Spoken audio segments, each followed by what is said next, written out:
so Lee Harvey Oswald's in custody, obviously has a mother, and when you come to that lecture Friday night, you'll find out about his father's situation, but he doesn't have a father in the picture, and he has a brother and a wife. So at 6:20 p.m., and believe it or not, kids, we're still on November 22nd, 1963, back at police headquarters, Oswald is marched out for the second lineup. He's already been in one, Helen Markham, right?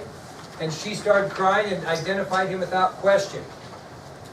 Again, Oswald was identified by eyewitnesses without any doubt or question as the killer of Officer Tippit. After the second lineup, Dallas police were very confident they had their man on the Tippit murder alone. We talked about that. So, as a result, at 7:10 p.m. is when Oswald was officially charged with the murder of police officer J.D. Tippit. They still have not charged him with what? The assassination, and they want to get that done by the end of the day. That's their goal. Yes? I was literally just going to ask that. Nothing. That's good. Nothing. You could say murder of President Kennedy. Yep. Why were they so concerned about the officer's stuff ahead of the officer? Well, because they had more evidence. Yeah, and they want to. And here's a question you might: why do they want to charge Kennedy by the end of the day? Would you be awfully proud of the fact that the president was assassinated in your city? Man, they want this thing done, sealed, signed, and delivered. Okay. So at 7:15 p.m. 7:15 p.m., Marina Oswald arrives at police headquarters. So, coming back to what Carly was saying, if, let's say, they didn't have as much of an idea that it was Lee Harvey Oswald as they even do right now, but there was enough evidence maybe they could link him to it, but on the inside they know it was probably someone else. Do you think they still would have just taken the first feasible scapegoat? So Maybe. I mean, maybe. But what's the key to this? What do they got to have to make? They got to have the rifle tie-in. So they really have some evidence on it, but they're never going to charge him until they get that rifle tied to him. That's a good point. Well, Marina Oswald arrives at police headquarters, and why does Captain Fritz not want to march Marina through the third floor mob so that he can interview her about the rifle? All kinds of media. So what he's going to do is he's going to interview her someone else, and he's going to bring the rifle to her, not make her go to the rifle. Now this picture of J.C. Day up here, and I got to find it right here. This picture shows him with this rifle over his hand, over his head walking. He is walking that rifle all the way through the third floor so the reporters can see it. They're giving him that information, and then he's taking that rifle down to where Marina is. So the rifle's brought down from the third floor to a bottom floor. J.C. Day displays it for the media to see as he marches it down, and then they took the rifle down to the room in which Marina was in and showed it to her and asked her, is this the rifle that Lee owns? Well, I don't think she was lying. She didn't know anything about guns. So the identification wasn't clear enough for them to say, oh yeah, we're tying this to him and now going to charge him with the assassination or murder. Well, Captain Fritz and the police leave the room where Marina's in. They're a little disappointed. And Oswald's mother, Marguerite, shows up. And she was living in nearby Fort Worth. Now, this is an incredible story that we're going to give you some information on. This guy right here, his name is Bob Schieffer. You're probably a little bit young, but your parents certainly would recognize this guy as maybe the next Walter Cronkite. He kind of came onto the scene after Walter Cronkite. Very famous reporter. He worked for NBC News forever. Okay, he recently retired. Well, at the time of the assassination, he was working for the Fort Worth Star Tribune, which was a newspaper. Okay, he was working for this newspaper in Fort Worth.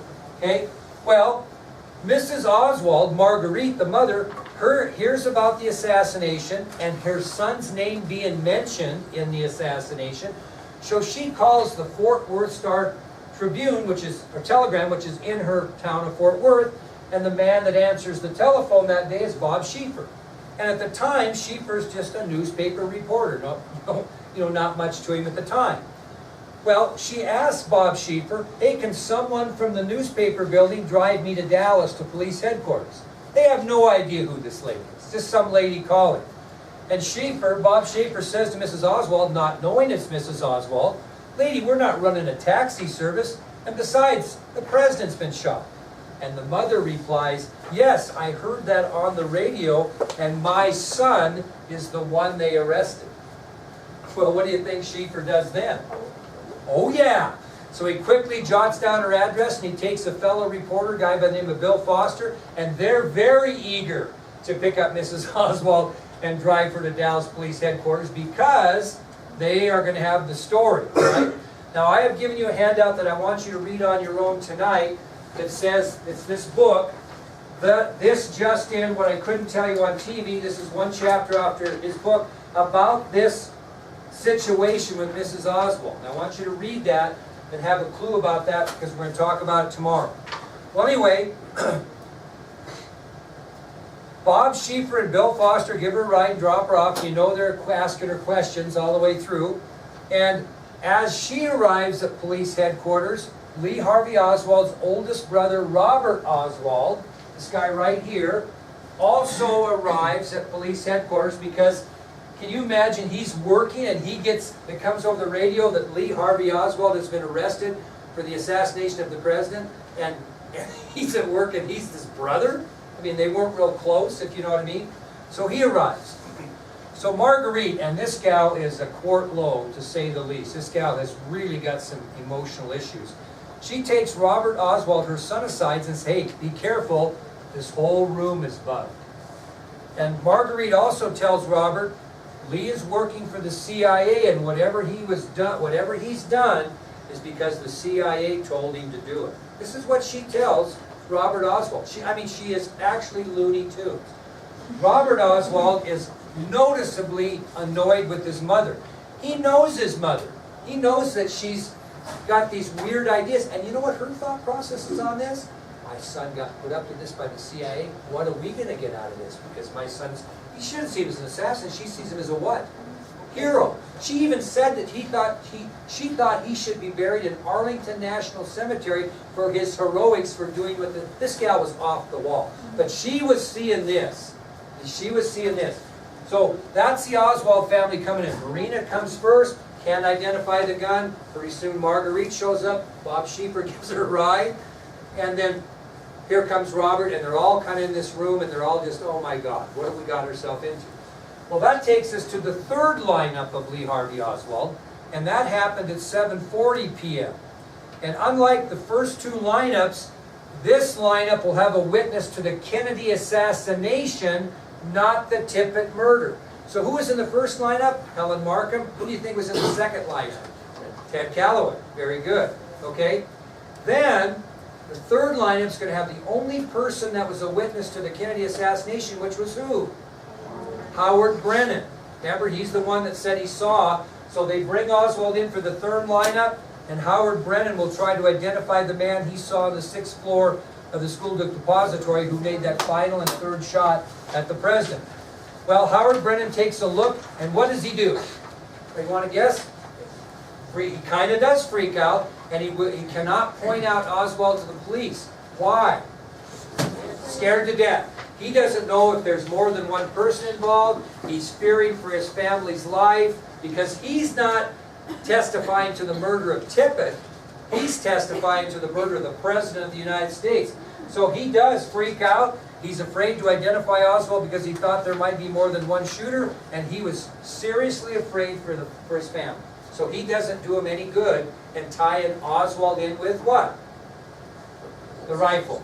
Okay? Because if he identifies him as the guy he sees on the 3rd floor, that's the rifle they found. We're good. You know, but it doesn't happen.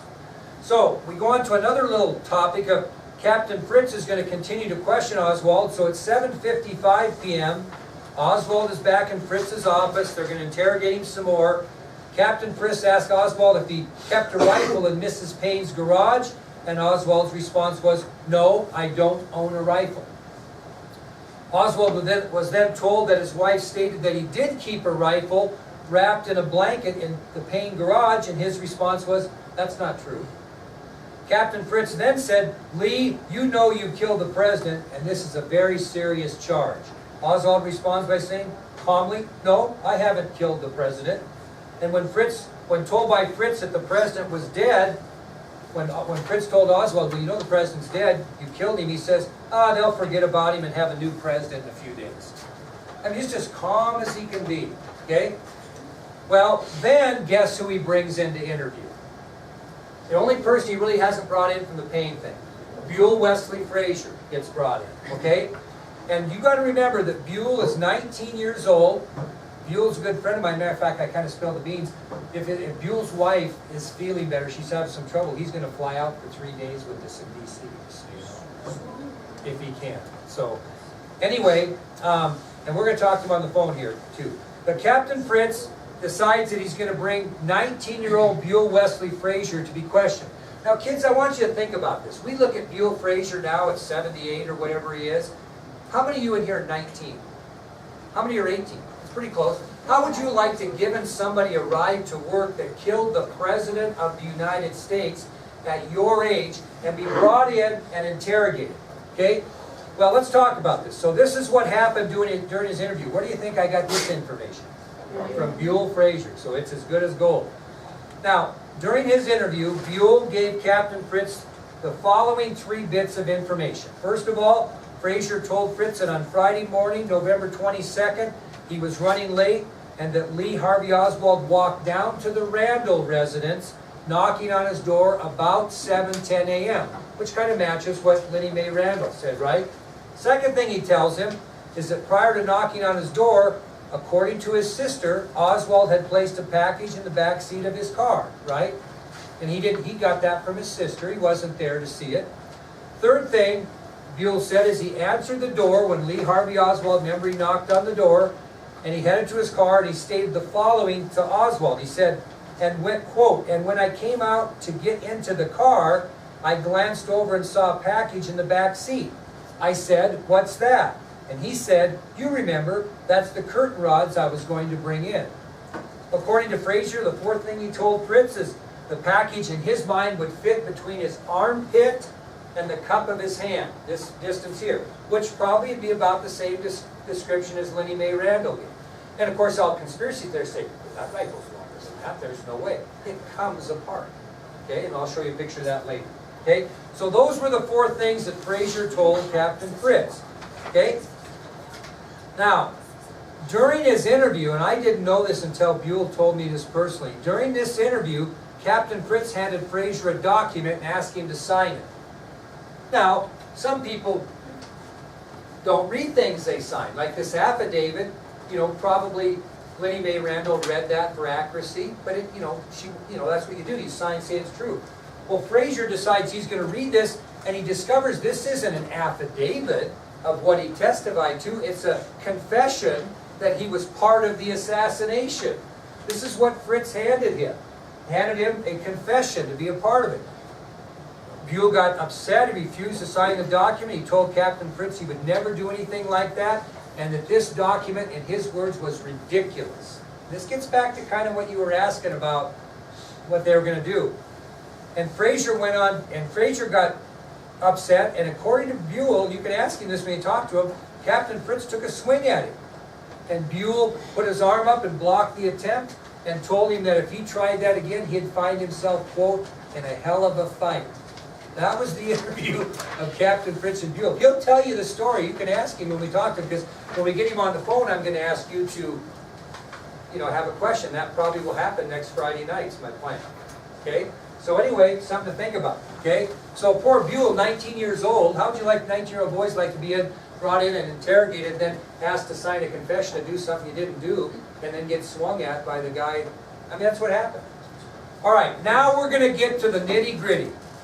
At 10:15 p.m. that night, Captain Fritz really still has little or no solid evidence against Oswald for the shooting of the president. He's got no evidence tying Oswald to the rifle. He has no proof the rifle belonged to Oswald, and he has no credible eyewitness that put Oswald on the 6th floor, because what did Howard Brennan do? Kind of threw him under the bus because he was afraid. So he really doesn't have enough to charge you.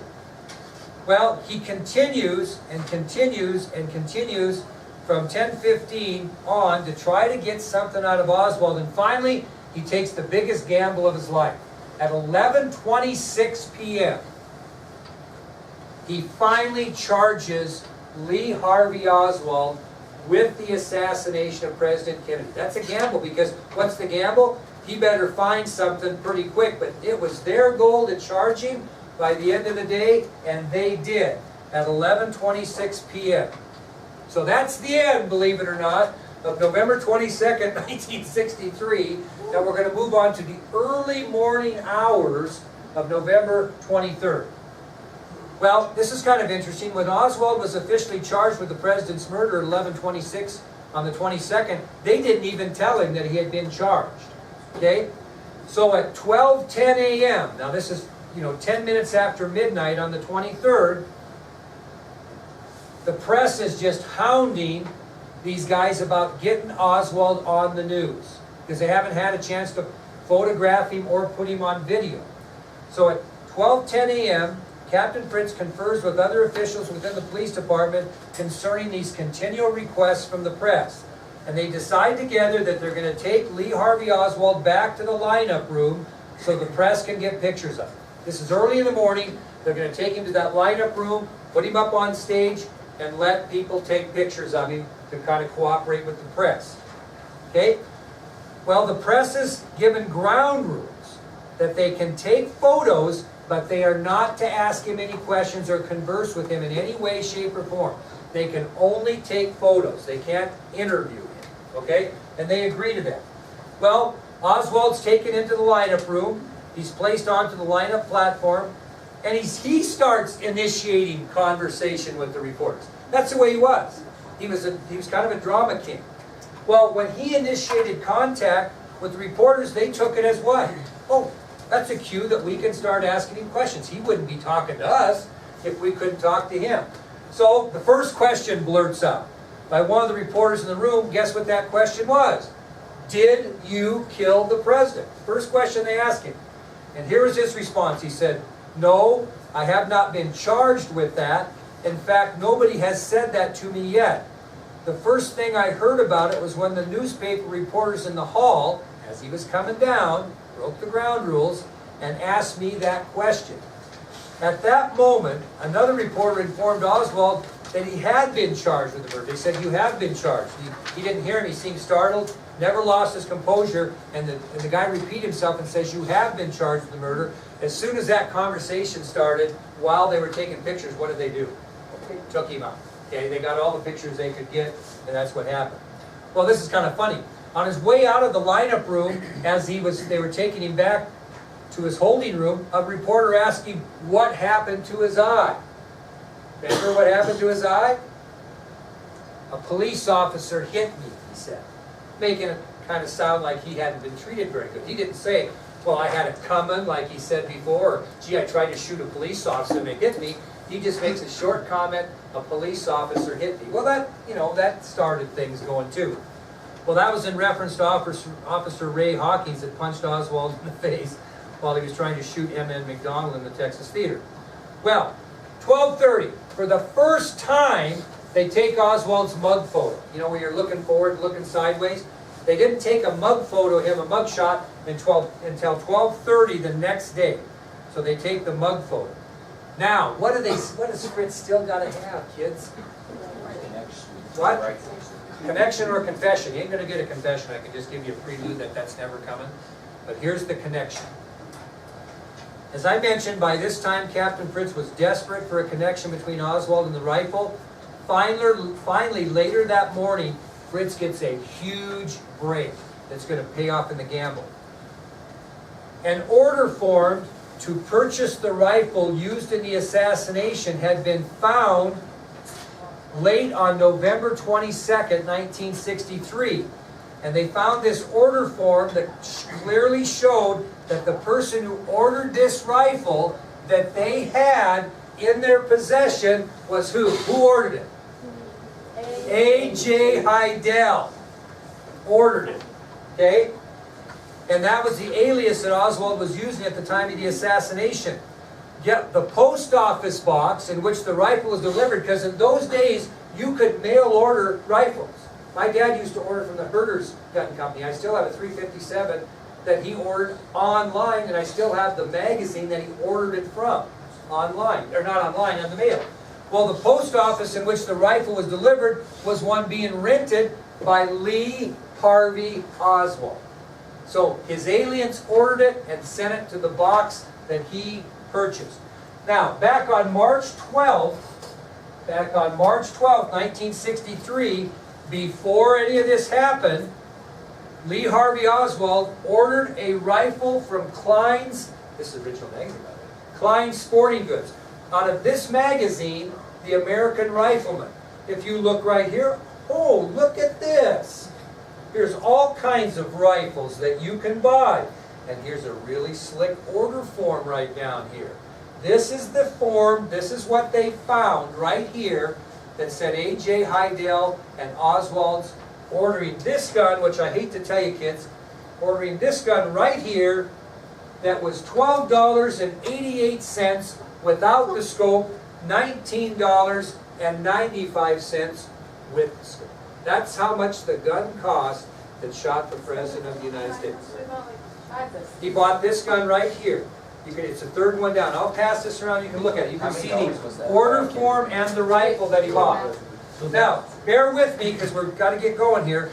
All right, so they have a connection, right? He used the alias A. Heidel. As I mentioned, he paid $19.95 for the rifle, including the scope. The rifle was shipped on March 20th and was sent to Oswald's post office box COD, collect upon delivery, which they did in those days. So he had to go to the post office box, get the rifle, pay $19.95 to the post office, who then sent that to Klein's Sporting Goods. That's how it worked. No question about that. So it was shipped on March 20th and sent to Oswald's post office box, COD. Okay, 10:30 a.m. that morning, after Fritz has this information,